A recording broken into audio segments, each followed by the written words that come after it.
పాత్రికేయ మిత్రులకు నమస్కారం. రోజు ప్రధానంగా తెలంగాణ రాష్ట్రం ఏర్పడ్డ తర్వాత ఈ ప్రభుత్వం ప్రజల అవసరాలు తీర్చడంలో, ప్రజలకు ఇచ్చినటువంటి వాగ్దానాలను నిలబెట్టుకోవడంలో ఘోరమైనటువంటి విఫలమైనటువంటి ప్రభుత్వంగా మేం చెప్పడం కాదు, ప్రజలు చెప్తున్నటువంటి మాట.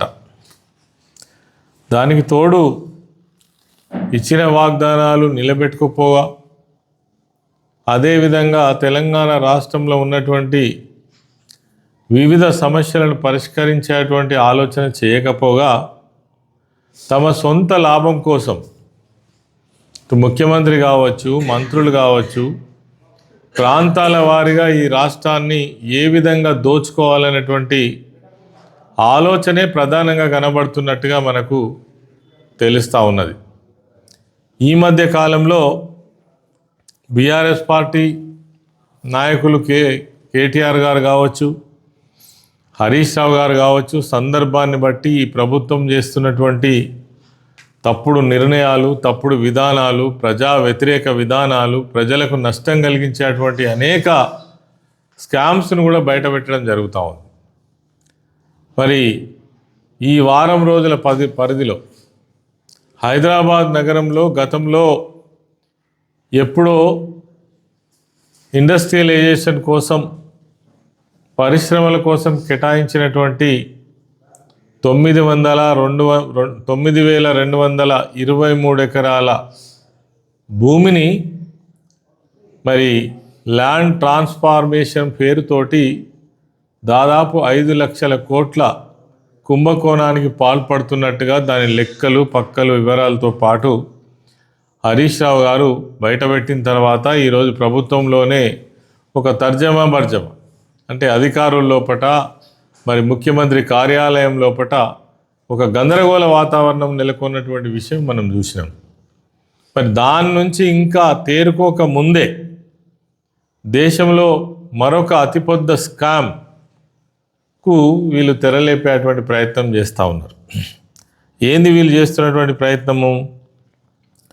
రామగుండంలో, పాల్వంచలో, అదేవిధంగా మక్తల్లో 800 అంటే ఒక్కొక్క దగ్గర 800 మెగావాట్ల విద్యుత్తు ప్రాజెక్టులను నెలకొల్పడానికి ఒక ప్రయత్నం చేస్తున్నట్టుగా అడావుడిగా మరి గతంలోనే దీన్ని ప్రణాళిక చేసినప్పటికీ కూడా ఈ మధ్య క్యాబినెట్లో నిర్ణయం తీసుకోవడం జరిగింది. సరే, ఒక పవర్ ప్రాజెక్ట్ తీసుకొస్తా అంటే తప్పేం కాదు, కానీ దీంట్లోనే కాంట్రవర్సీ ఉన్నది. ఆనాడు ముఖ్యమంత్రిగా బాధ్యతలు తీసుకున్న తర్వాత ఇదే ముఖ్యమంత్రి థర్మల్ పవర్ ఏదైతే ఉందో మేము ప్రోత్సహించము, రానున్నటువంటి కాలంలో ఖచ్చితంగా సోలార్ పవర్ కానీ ఇతర పవర్ సెక్టార్ల మీదనే ఆధారపడి మేము దాన్ని మరి బాగా వృద్ధిలోకి తీసుకొస్తామని చెప్పినటువంటి ముఖ్యమంత్రి మాట మార్చి ఇలా మళ్ళీ థర్మల్ పవర్కు సంబంధించినటువంటి 3 ప్రాజెక్టులను నెలకొల్పుతామని చెప్పడం జరిగింది.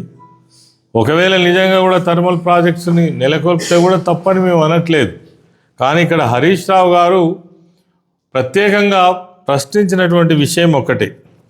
గతంలో కూడా మేము అధికారంలోకి వచ్చిన తర్వాత తెలంగాణ ప్రాంతంలో కరెంటు లేనటువంటి సమయంలో పెద్ద మొత్తంలో కరెంటు ప్రాజెక్టులు తీసుకురావాలనే ఉద్దేశంతో ఆనాడు కేసీఆర్ గారి ముఖ్యమంత్రిగా ఉన్న సమయంలో 7,700 మెగావాట్ల పవర్ను దిగిపోయే నాటికి పెట్టినటువంటి ప్రాజెక్టులన్నీ కూడా పూర్తయినట్టయితే దాదాపు 23,000 మెగావాట్ల పవర్ మన చేతికి అంది. ఎక్కడ కూడా పరిశ్రమలకు కానీ, ఇండ్లకు కానీ, వ్యవసాయానికి కానీ దేనికి కూడా లోటు లేకుండా ఈ తెలంగాణ రాష్ట్రం మిగులు పవర్గా ఉండేటువంటి ఒక రాష్ట్రంగా ఉంటుందనే ఉద్దేశంతో ఆనాడు కేసీఆర్ గారు ముందు చూపుతో చేయడం జరిగింది.